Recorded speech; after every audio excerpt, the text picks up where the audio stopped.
You're not even a real person to them. Just a line item on a spreadsheet to be optimized away. The words of my boss, Jonathan Hale, were a blade of ice to the heart. He didn't look at me, his gaze fixed on the corporate issue tablet in his hands, as if I were a glitch on the screen. We're letting you go, effective immediately. For a moment, I just sat there, the fluorescent lights of the conference room buzzing overhead like a swarm of malevolent wasps. The taste of betrayal was a metallic tang on my tongue.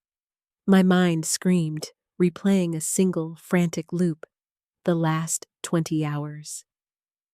It was a Friday, the city already humming with the lazy anticipation of a long Thanksgiving weekend.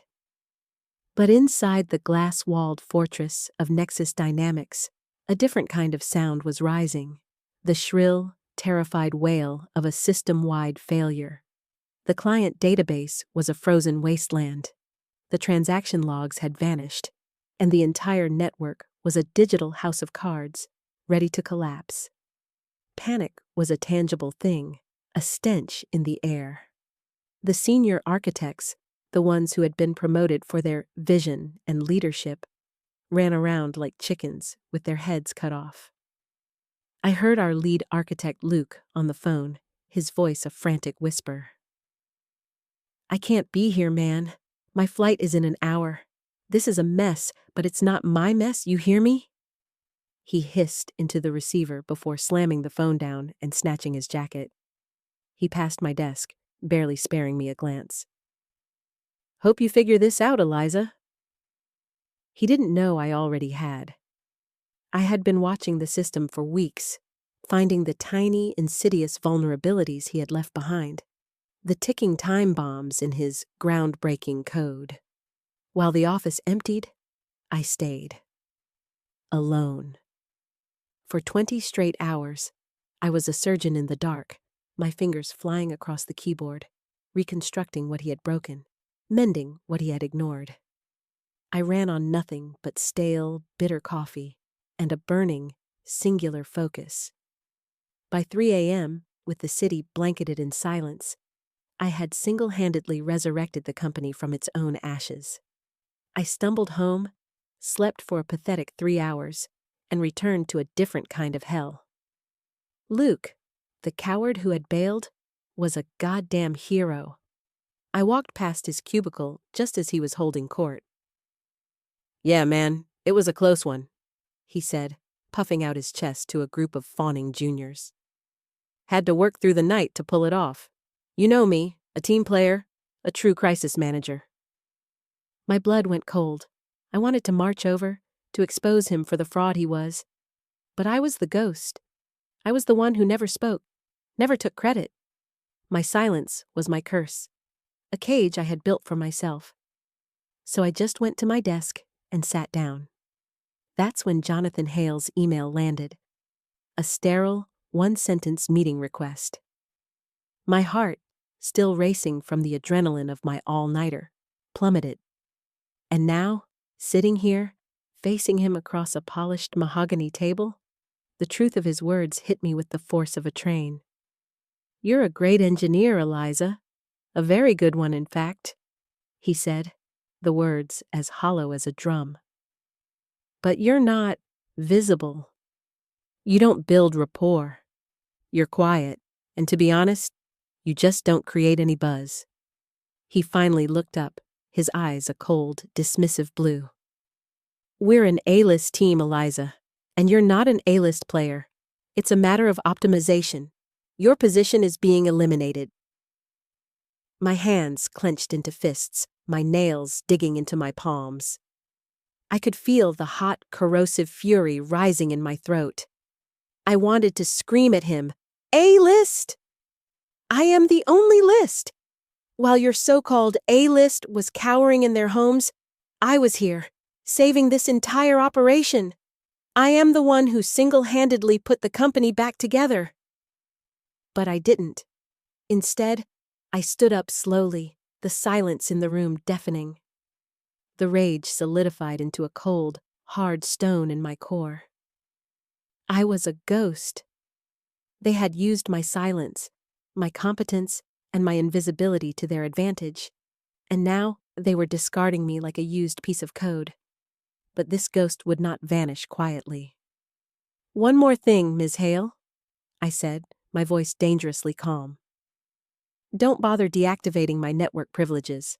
I've already backed up everything."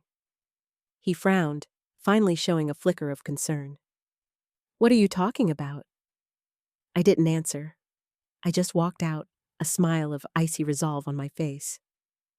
The ghost was leaving the machine, but not before it left a few of its own digital footprints behind. And this time, I wasn't saving a damn thing. I didn't storm out. I glided. A cold, venomous calm had settled over me, a state I'd never known before. I walked past the desks, my backpack slung over my shoulder, and for the first time in 6 years, I didn't feel invisible. I felt like a phantom, a ghost in the machine they thought they had exorcised. The same colleagues who had barely acknowledged my existence now glanced up, a flicker of curiosity in their eyes as I headed for the exit. I could practically hear Jonathan Hale's smug voice in my head. "Your position is being eliminated." Oh, really? Little did he know my position wasn't a desk. It was the very foundation of their back-end architecture. For 6 years, I had been the silent janitor of their digital world, cleaning up the messes the celebrated architects left behind. Luke, the A-list fraud, had a penchant for elegant but fragile code, the kind that looked great on a PowerPoint slide but crumbled under pressure. While he was busy giving TED Talks and hobnobbing with investors, I was at my desk, quietly building the real, robust systems that held everything together. My code was the rebar in their glittering glass skyscraper. The phone rang in my pocket. It was Liam, one of the junior engineers I had occasionally helped, the only one who had ever really seen me. I almost let it go to voicemail, but then I decided to answer. "Eliza? Are you okay? I just saw you leave, and I got this weird email," he stammered, his voice laced with a genuine concern that surprised me. "What email?" I asked, my tone flat. "It's from HR, but it's really bizarre. It says something about legacy access protocols being compromised, and a bunch of our automated system scripts have been, well, they've stopped working." A slow, cold smile spread across my face. I had been a busy ghost. Before I walked out of Jonathan's office, I had pushed a few keystrokes, rerouting my maintenance scripts. They weren't malicious. They were just turned off. My legacy access was the root account that controlled nearly 70% of their critical back-end processes. "Huh, that's a shame," I said, my voice dripping with false sympathy. "Sounds like a problem for the A-list team to solve." But you wrote those scripts, didn't you?" Liam pressed. "I saw the code. Your name's all over the comments." I laughed, a short, bitter sound. "They said my position was eliminated, Liam. My job was to fix things. Without that job, I'm not fixing a single damn thing. Tell Jonathan that." I hung up before he could respond. The phone in my hand felt heavy, an anchor to a world I was severing ties with. I walked to the metro, the late afternoon sun a blinding white in the rearview mirrors of the passing cars. I felt a lightness I hadn't felt in years. The chains were off. My phone rang again. This time it was an unknown number. I let it ring, and ring again. Finally, I answered. "Eliza, this is Chloe from the DevOps team," a frantic female voice said. "Are you getting the alerts? Our main CI/CD pipeline just failed, and the rollback isn't working. We're getting a cascade of build failures across the board. We can't push any updates, not even a hotfix." "Oh, that's terrible," I replied, a small smirk playing on my lips. "Did you try turning it off and on again?" A long silence. I could hear her frustrated sigh on the other end. Look, Eliza, I know you were let go, but we're in a total meltdown here. The system it's rejecting everything. It's like it's fighting back. I closed my eyes, picturing the intricate web of my scripts, the quiet little guards I had placed at every entry point. They weren't fighting back. They were simply not there. The silence they left behind was the true chaos. It sounds like your system needs a doctor, Chloe, I said. And I'm a patient that just got discharged. I'm off the clock. Goodbye. I ended the call and tossed my phone onto the passenger seat of my car. I watched the messages from Liam, Chloe, and then a new one from an angry-looking Jonathan Hale flood my screen. Call me back immediately. This is not a request. I started the engine and drove away from the office, away from the screaming servers and panicked faces. They had cast out the ghost, but the machine was now howling, missing the very spirit they had so carelessly discarded. And for the first time in my career, the sound of their chaos was the most beautiful music I had ever heard. I spent the next 48 hours in a quiet, venomous bliss. My phone, which I had silenced, vibrated with a constant, frantic energy, a digital pulse mirroring the impending corporate heart attack at Nexus Dynamics. I ate a good meal, slept for a full 8 hours for the first time in months, and sat in my apartment watching the digital dominoes fall. The news started to trickle in. My network of disgruntled ex-employees and the ever-observant Liam were my eyes and ears inside the collapsing empire. The internal Slack channels, which I had once silently monitored, were now an open floodgate of panic. The first domino was the continuous integration pipeline. Without my automated scripts to manage the build dependencies and deploy new code, every single hotfix or feature push was a manual, painstaking nightmare. Luke, the so-called architect, had no idea how to troubleshoot the thousands of tiny, interwoven processes I had streamlined over the years. His code was a fragile house of cards, and I had quietly removed the foundation. He's panicking, Liam texted me on Saturday morning. Luke just yelled at a junior developer for a full 15 minutes because he couldn't get a simple UI update to go live. The system keeps rejecting his new commits. It's an absolute mess. I smiled, a cold, satisfied expression. The second domino fell with a much louder bang, the client-facing systems. I heard from a contact in the billing department that their largest client, a multi-billion-dollar conglomerate named Centra Solutions, was experiencing major disruptions. Their contract alone was worth a staggering $50 million a year. They can't process transactions. My contact, an old friend named Chloe from the DevOps team, messaged me later that day, ignoring my previous curt dismissal. The API calls are failing, and their customer data is just gone. They're threatening to pull the contract. Jonathan is on a call with their CTO, Dr. Evelyn Reed, and I can hear him yelling from 3 offices away. It's a bloodbath. The mention of Dr. Reed's name sent a shiver of anticipation down my spine. She was a legend in the industry, a no-nonsense leader who valued competence above all else. I knew she wouldn't tolerate this level of instability for a second. Then my own phone rang, the number familiar. It was Jonathan Hale. I let it ring. He tried again and again. On the 4th try, I answered. "Eliza, thank God!" he blurted out, his voice hoarse, devoid of its usual arrogant calm. "We need to talk. This situation, it's out of control. Your scripts, they're not running. Our systems are in a total meltdown. You have to help us." I leaned back in my chair, a smirk playing on my lips. "My position was eliminated, remember, Jonathan? I'm no longer an employee." "This is not about your employment. This is a crisis," he yelled, the sound of his panicked breathing filling the line. "Centra Solutions is threatening to pull their contract. We need you to come in and fix this. Name your price. I'll get you a consultant contract, give you a bonus. A bonus?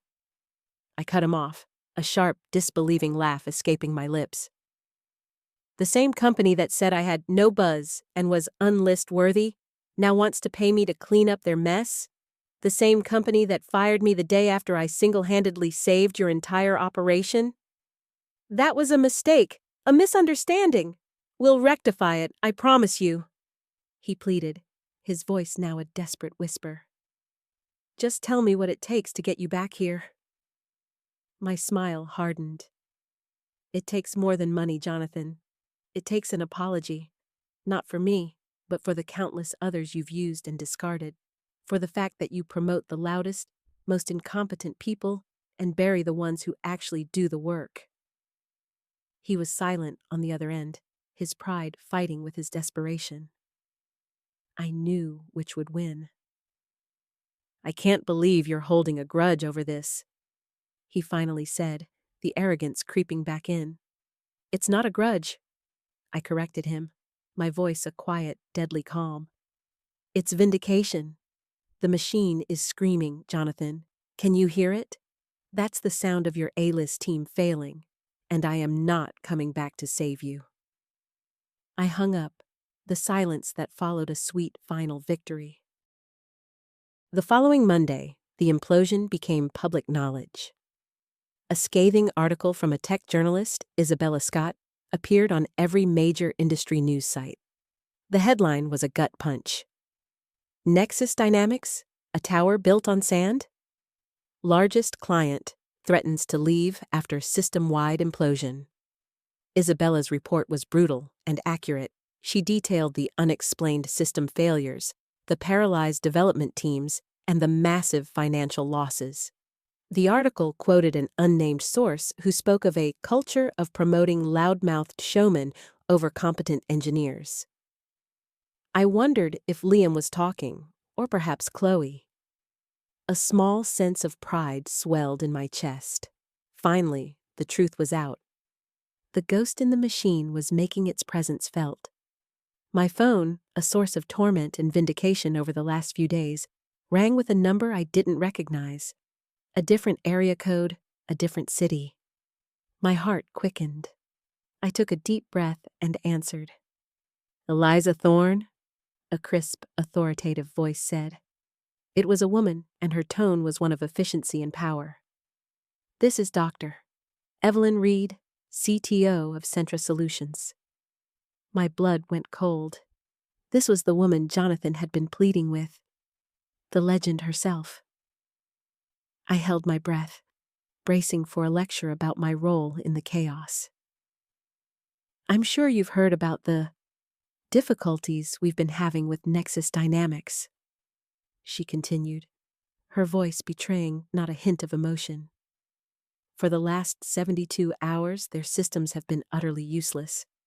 My team has been working around the clock, and we can't even get a single API call to return a valid response. It's a complete catastrophe. I'm sorry to hear that, I managed to say, my throat suddenly dry. Don't be, she said, her voice dropping a notch. It's not your fault. We know. My lead engineer, Sarah, has been doing a deep dive into the system logs. She discovered a series of back-end scripts and patches that were written with a level of genius I've only ever seen once before. My stomach clenched. And whose were they? I asked, though I already knew the answer. They were yours, Eliza, Dr. Reed said, her voice now a mix of admiration and curiosity. Sarah was able to trace the commit history. She said that while your so-called architects were building flimsy showpieces, you were quietly, meticulously building the core infrastructure that made everything work. You are the architect. A tear pricked at the corner of my eye. For 6 years, no one had seen me. No one had recognized the endless hours, the late nights, the quiet, thankless work. And here, a stranger, a woman at the very top of her field, was saying it. We also know, she continued, that the system failures began the exact moment your employment was terminated. The scripts stopped running. The system became untethered. You were the only one holding the whole thing together. A cold, hard satisfaction settled over me. They called it optimization, I said, my voice thick with emotion. They are fools, Dr. Reed said, her tone sharp and final. And as of this morning, we have officially terminated our contract with them. They are in a death spiral, and they deserved it. They chose to fire their ghost, not realizing the ghost was the very soul of the machine. I was speechless. A wave of vindication, pure and unadulterated, washed over me. I had won. Eliza, I'm not calling you to offer a consultant contract to fix their mess, she said, cutting through my thoughts. I'm calling to offer you a job as my senior systems architect.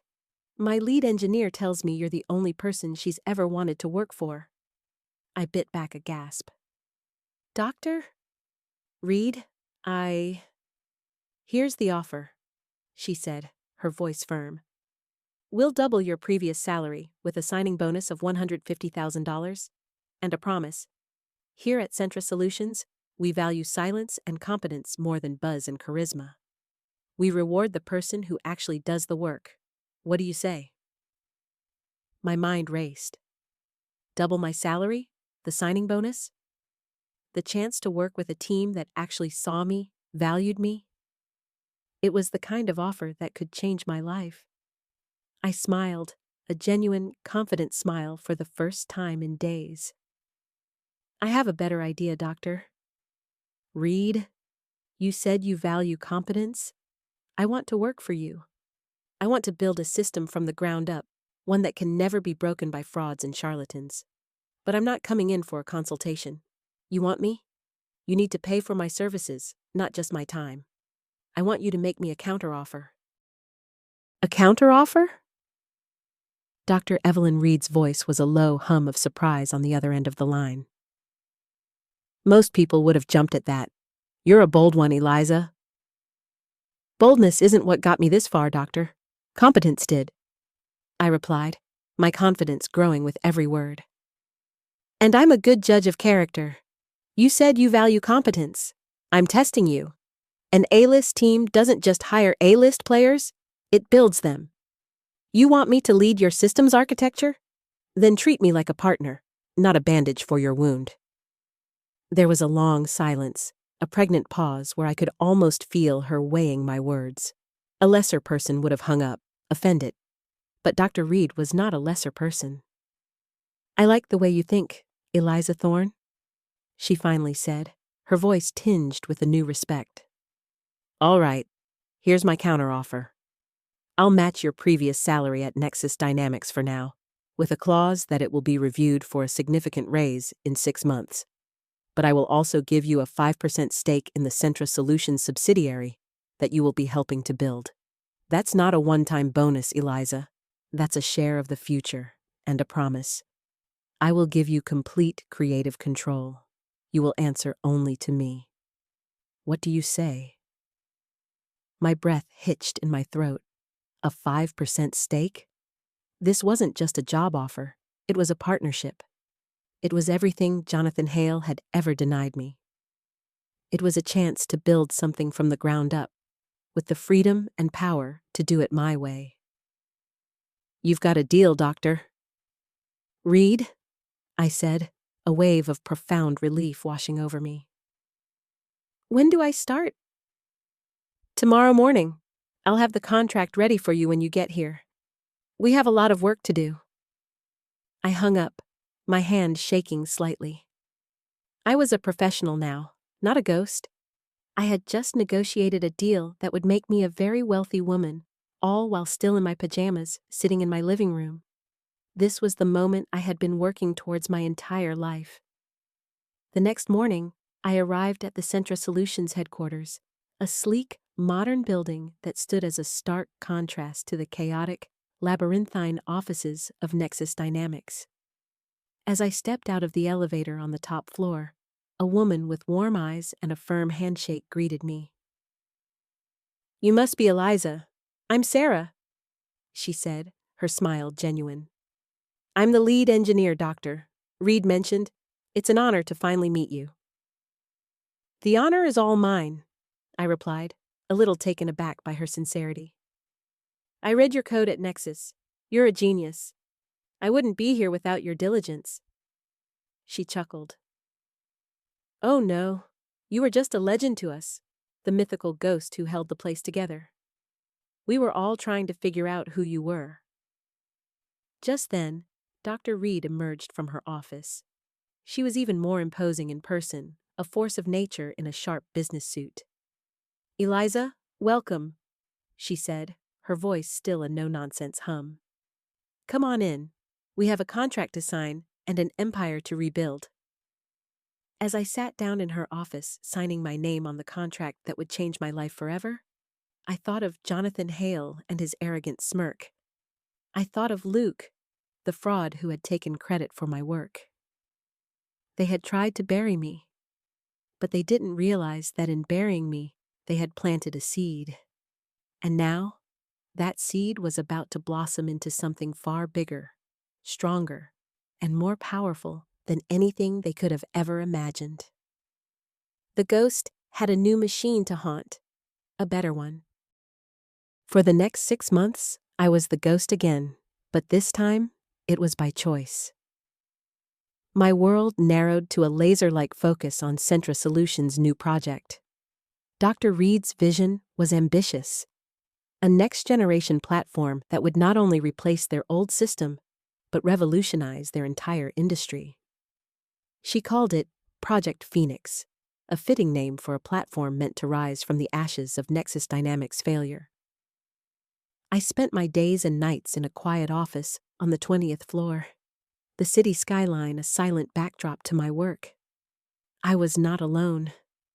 Sarah, my new lead engineer, was a force of nature. She was the one who truly saw me, not as the mysterious ghost, but as the brilliant architect she knew I was. We spoke a language of code, communicating in shorthand, with a simple nod or a single line of text conveying more than 100 meetings at my old company ever could. Eliza, did you think about a microservices architecture for the API? Sarah asked one afternoon, her eyes never leaving her screen. Already built the skeleton for it. We'll use a decoupled database to ensure scalability, I replied, without looking up from my own work. Good, it's cleaner, she said.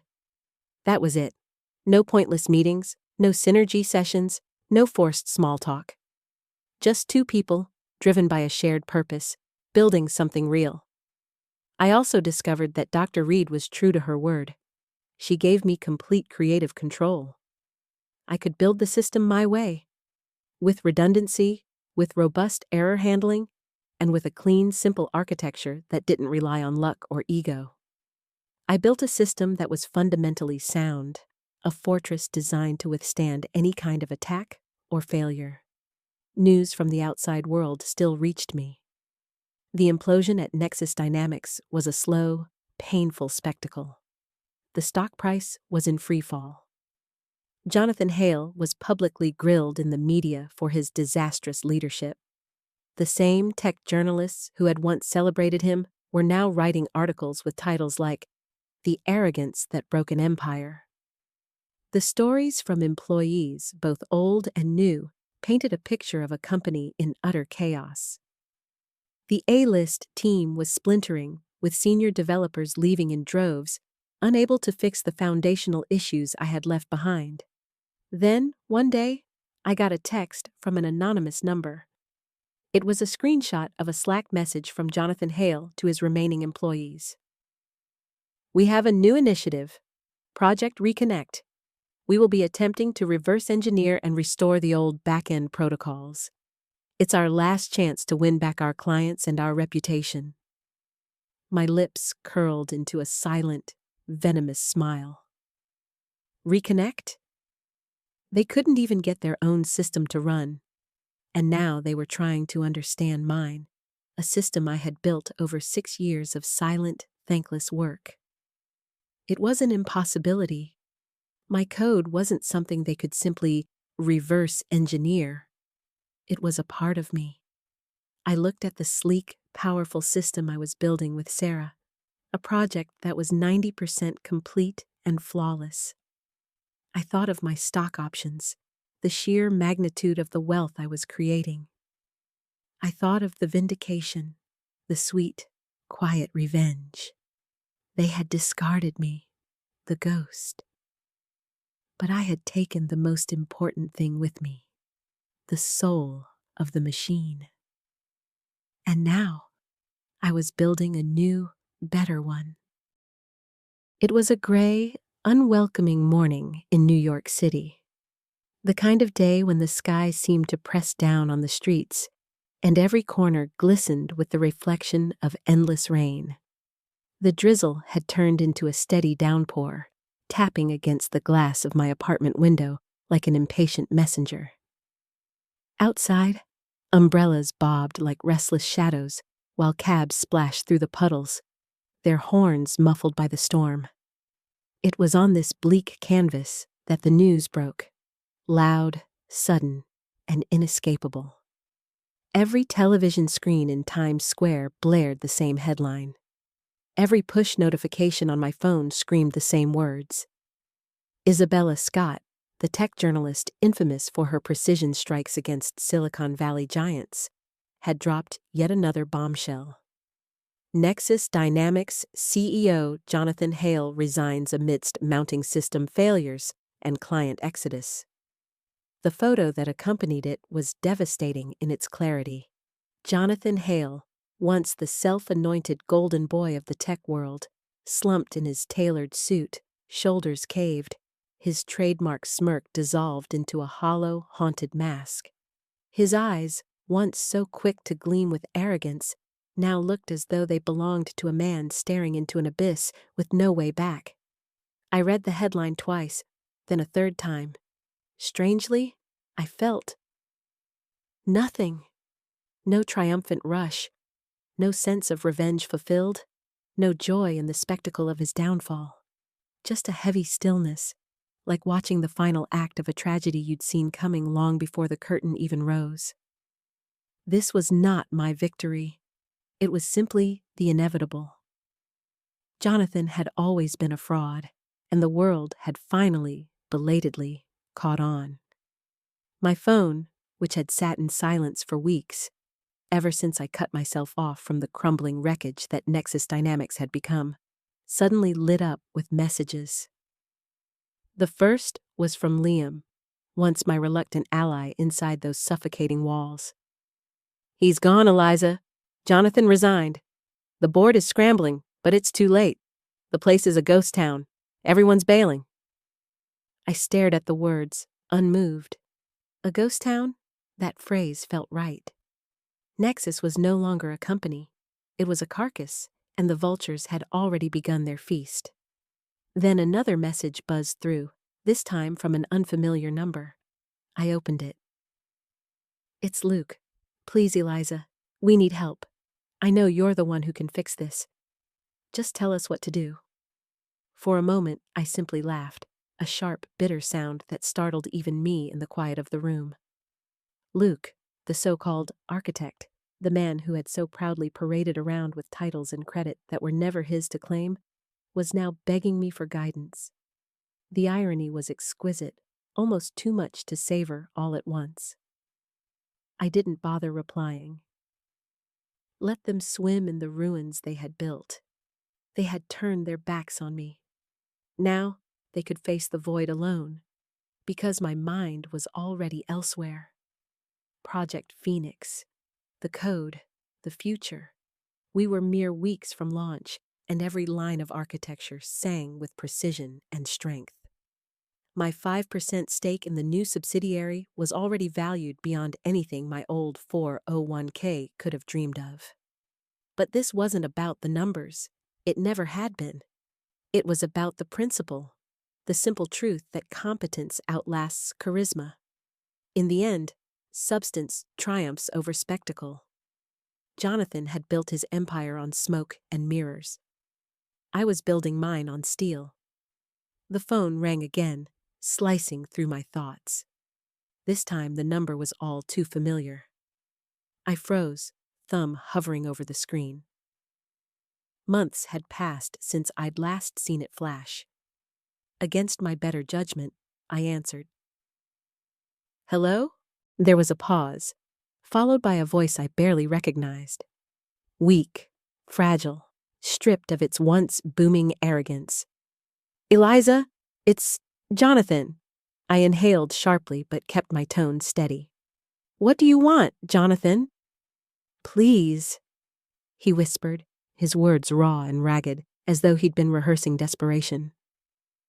I'm begging you. I know it's you. You're behind all this. The system, it's like a curse you left on us. Nothing works. We've lost everything. My reputation, my legacy, it's all gone. Just tell me what to do. How do I fix it? I leaned back in my chair, closing my eyes, letting his brokenness seep through the line. This was the man who had once dismissed me as expendable, as a replaceable cog in his grand machine. Now he sounded like a ghost, clawing at the edges of his own ruin. You can't fix it, Jonathan, I said, my tone cold, each word deliberate. You never could. That's the truth you never wanted to face. My code wasn't a curse. It was a foundation. You ripped out the heart of your company when you ripped me out. You thought optics mattered more than architecture. You thought showmanship mattered more than structure. You made that choice. His breathing was shallow on the other end. Then his voice cracked. There has to be a way. I'll give you anything. I'll go public. I'll tell the world you were the true architect, the real genius behind Nexus. Please, Eliza, just tell me how to undo this. I laughed again, but this time the sound was darker, colder, like glass shattering in winter. Too little, too late. I don't need your apology, Jonathan. The world already knows. Isabella Scott's article made sure of that. And the people I work with now, they don't need your validation. They've seen my worth with their own eyes. There was silence, the kind that stretched so long it began to ache. Finally, he spoke again, but the fight was gone from him. His voice carried nothing but emptiness. So that's it then. You win. You were right all along. It was never a competition, I replied, steady and final. It was always just a matter of time before the truth came out. Goodbye, Jonathan. And with that, I ended the call. The screen went dark, and in the silence that followed, a peace I hadn't felt in years began to settle over me. The ghost of Nexus, the ghost of Jonathan Hale, had finally ceased its haunting. Now, it was my turn. My future wasn't a shadow anymore. It was a blaze, a rising fire. And this time, I wasn't building an empire for someone else's name. I was building it for mine. The launch of Project Phoenix was anything but subtle. It was not the quiet unveiling of a piece of software tucked into the corner of a convention hall. It was a spectacle, a declaration of war on everything the old guard had stood for. The auditorium was filled to the brim with investors in tailored suits, journalists with cameras poised, analysts scribbling notes, and industry leaders leaning forward with sharpened curiosity.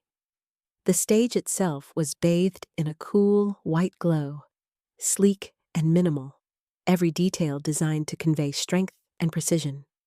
At the center of it all stood Dr. Evelyn Reed, her posture commanding, her voice carrying like steel wrapped in silk. She didn't simply introduce the platform, she proclaimed it. For too long, she said, her words cutting through the air like a blade. Our industry has celebrated flash over function, charisma over competence. We've seen what happens when systems are built on ego instead of integrity. The audience shifted, murmuring.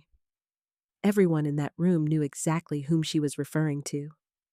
Jonathan Hale, Nexus Dynamics, the empire of smoke and mirrors that had finally collapsed under its own weight. My heart pounded so hard, I thought it might drown out her words. This wasn't just a launch. It was vindication. Every line of her speech was a rebuke, not only of Jonathan, but of the culture that had cast me aside. Those who had treated me as invisible until my absence revealed the fragility of everything they'd built. Then came the moment, the highlight. A live demonstration of the system Sarah and I had painstakingly built, brick by brick, line by line.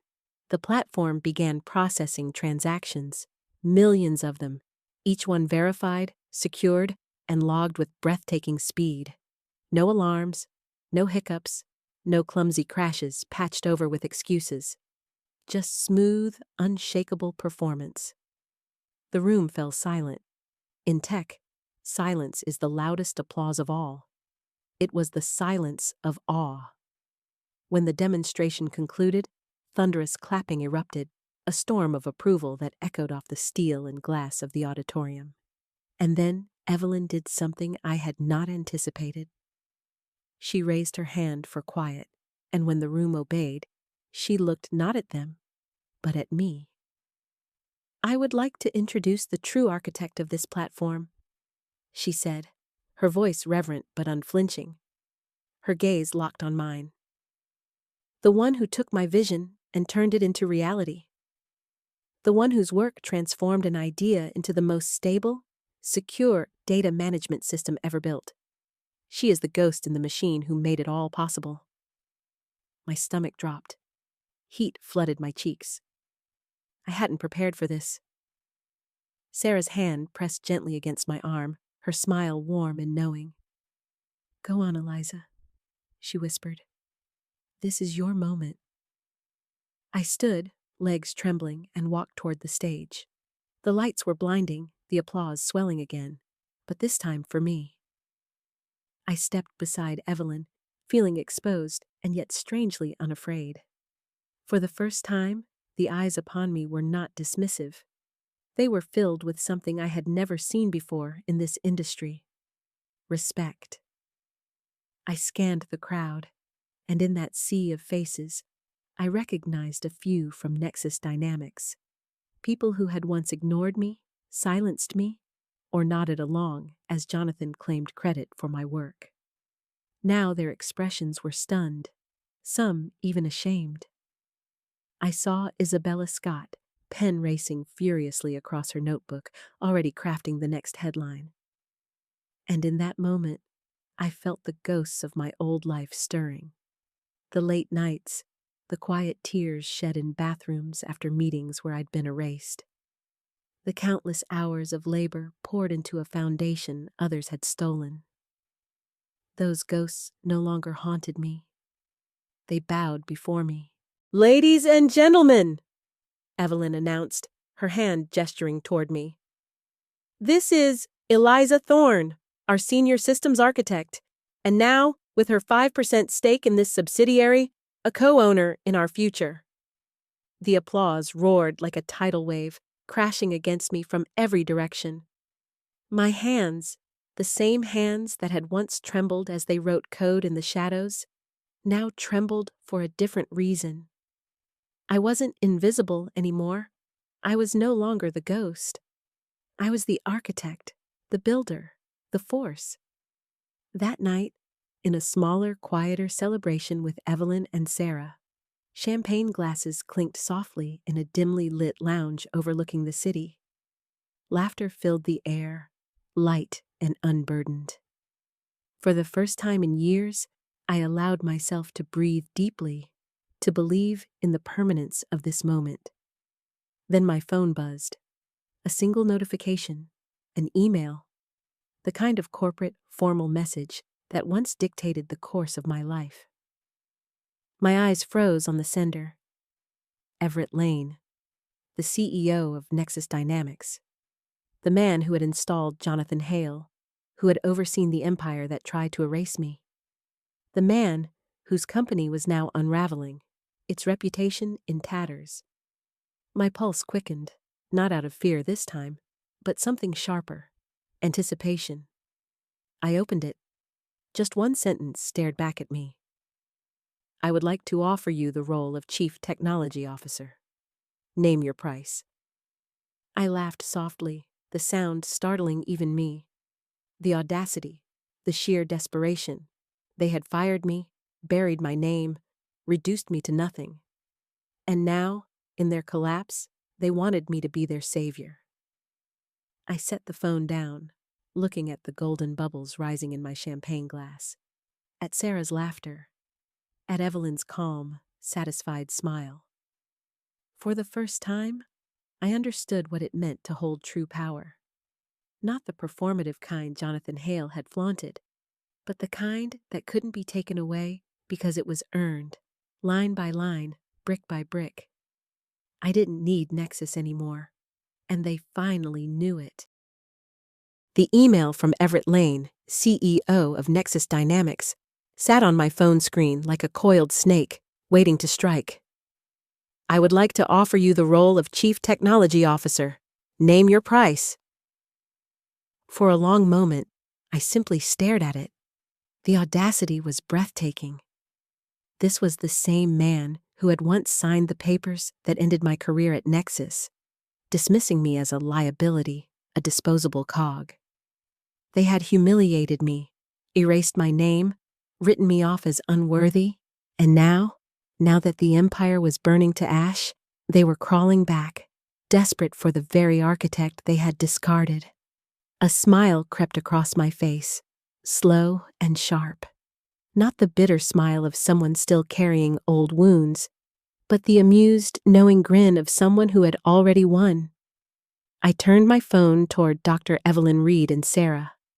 Evelyn read the email in silence, her lips pressing into a thin, hard line. "They have no shame," she muttered finally, her voice low and dangerous. "They think competence can be bought back like an old patent, that after gutting their own foundation, they can simply pay their way out of collapse." Sarah leaned closer, her eyes wide, her expression torn between shock and exhilaration. "What are you going to do, Eliza?" I laughed then. A full, rich laugh that carried none of the bitterness of my past life. It was a laugh that tasted of freedom and power. "I'm going to do what I do best," I said, savoring every word. "I'm going to be a ghost." I opened the email reply window and began to type. My fingers moved quickly, each keystroke landing like a hammer against Everett's arrogance. "Dear Mr. Lane," I began, my tone precise, deliberate, cold as steel on a winter morning. "I received your offer. An interesting proposal, considering you fired me only a few months ago for being, in your words, unlist worthy. Your company is currently collapsing under catastrophic system failures, hemorrhaging clients, and suffering from a cultural implosion of your own making. Meanwhile, I am now Chief Systems Architect and a partner at Centra Solutions, the company whose new platform you just witnessed launch to overwhelming success." I paused, reread, and let the words sink into me. Good, but not enough. I wanted more. I wanted him to feel it, to taste the same uselessness and irrelevance he had once forced on me. I typed again, the words flowing faster now. "The position you're offering, the one you now so desperately need, is meaningless. You don't need a CTO, Mr. Lane. You need a time machine. You need to return to the day you chose to promote fraud over integrity. You need to return to the day you decided to optimize me out of existence. That was the moment you destroyed your company, and nothing you do now can undo it. The damage is irreversible. Nexus Dynamics is a fortress built without a foundation, and I am not, nor will I ever be, your rescue team." I ended with a final twist of the knife. "I wish you the best of luck with your restructuring. It's a shame you didn't start sooner. Sincerely, Eliza Thorne." I hit send. The digital deed was done. Minutes later, my phone vibrated violently in my hand. A call. Everett Lane. I watched the name flash on the screen, then let it ring. And ring. and ring. When it finally stopped, it started again. He tried a second time, then a third, each attempt more frantic than the last. I didn't answer. I sat back, watching the phone vibrate across the table, with a smirk of pure satisfaction curling at my lips. This was the final act of defiance, the moment the ghost left the machine for good. Nexus had tried to bury me. Now, I was the one burying them. The phone rang again. But this time, the name wasn't Everett's. It was one I hadn't seen in a long while, an old friend from my Nexus days, one of the few who had quietly respected my work but had been powerless to defend me when the axe came down. Against my better judgment, I answered. Eliza? His voice trembled, hushed, as though he were hiding in a corner. Is it true? Did you tell him off? I tilted my head, letting the silence hang a beat too long. Tell who off? I asked innocently, a smile audible in my tone. You know who. Everett's pacing the halls like a madman. He looks like he's about to throw his phone through a window. Everyone's whispering. Word is he made you an offer, and you rejected him. I allowed myself a soft chuckle. I saw the offer, I said. And? His voice cracked with desperation. What did you say? Eliza, please. Everyone's terrified. You're the only one who can save us. I let the words wash over me. The irony was rich, intoxicating. The same company that had cast me out as expendable now saw me as their only salvation. And I wanted him, and everyone still chained to that sinking ship, to understand the truth. I told him, I said quietly, my voice firm, final, unshakable, exactly what he needed to hear. And now, if you'll excuse me, I have a launch party to return to. My time is far too valuable to waste on a company that doesn't exist anymore. Before he could reply, I ended the call.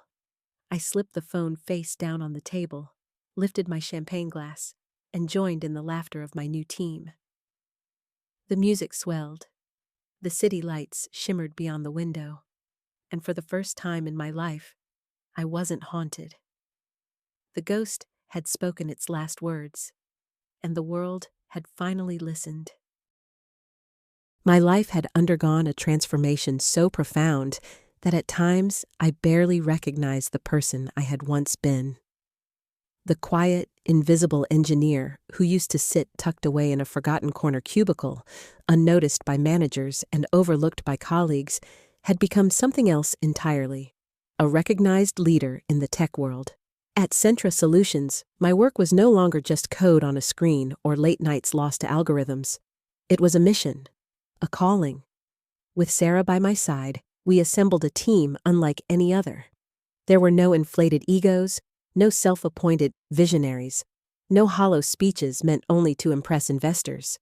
Instead, we gathered quiet, competent professionals, people who valued results over bravado, substance over spectacle.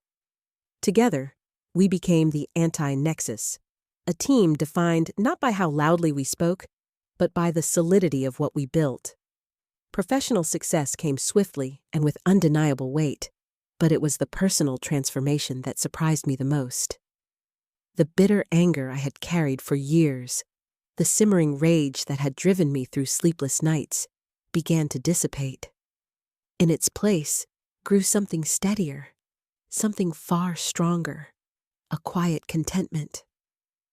For the first time in my career, I no longer felt the gnawing compulsion to prove myself to anyone. My work spoke for me. The respect of my colleagues, the security of my newfound wealth, and the triumph of Centra's success were the only proof I needed. The ghost inside me, the one forged in betrayal and humiliation, was finally learning peace. When the news of Nexus Dynamics' final collapse arrived, it didn't come with the drama of front-page headlines. Instead, it appeared as a footnote in the business section, a whisper where once there had been noise. The company filed for bankruptcy. Its empire crumbled beyond repair after the loss of key clients, and the irreversible rot of its reputation. In one article, I saw a photograph of Jonathan Hale and Everett Lane, their faces pale and drawn, leaving the courthouse with the look of men who had been hollowed out by defeat. Once titans, now little more than shadows. I stared at the image for a long moment. Strangely, I felt no joy, no rush of satisfaction, no urge to celebrate. What I felt was closure. Their downfall had not been my doing. It had been their own arrogance, their blindness, their obsession with image over integrity. I had only ever been a witness to their self-destruction. One evening, as the city lights glittered beyond my apartment window, my phone buzzed with a message from Liam. "Just wanted to say thank you, Eliza. I'm at a new company now. It's a startup. We're building something cool, and for the first time, I'm actually getting credit for my work."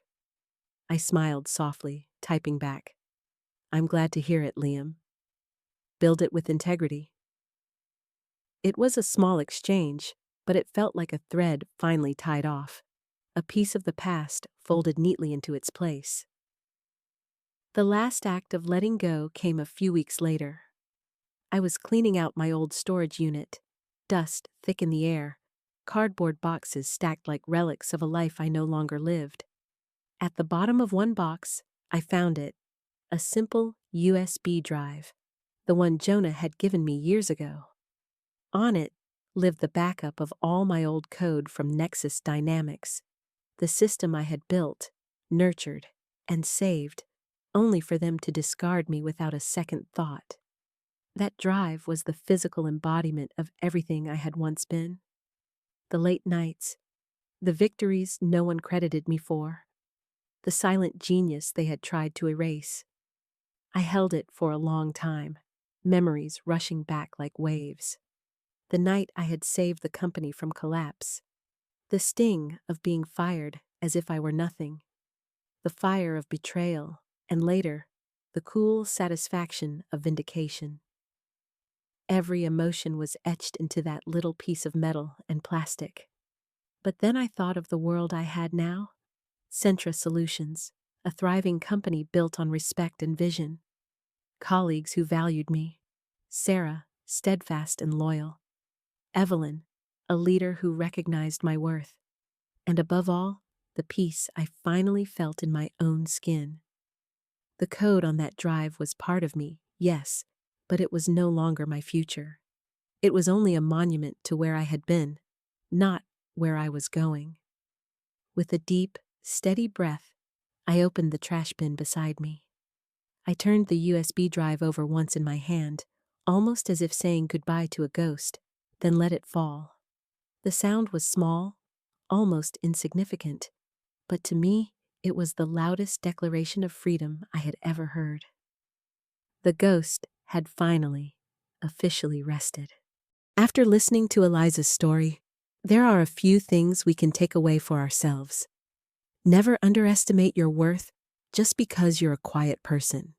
True value lies in your ability and dedication, not in how loud you speak or how much attention you get. Believe in your own abilities and don't be afraid to leave a place that doesn't appreciate you. Sometimes, a closed door is an opportunity to find a better path, one where you are truly valued and can shine with your own talent. Life always has challenges, but there will also be rewards for those who are persistent and strong. Thank you for listening to Eliza's journey. Her story is a powerful reminder that our true value often lies in the work we do quietly, away from the spotlight. If this story resonated with you, please leave a like and share your thoughts in the comments below. What did you learn from Eliza's journey? Your support helps us bring more meaningful stories like this to life. Don't forget to subscribe and turn on notifications so you won't miss the next chapter of our storytelling series. We have many more tales to share.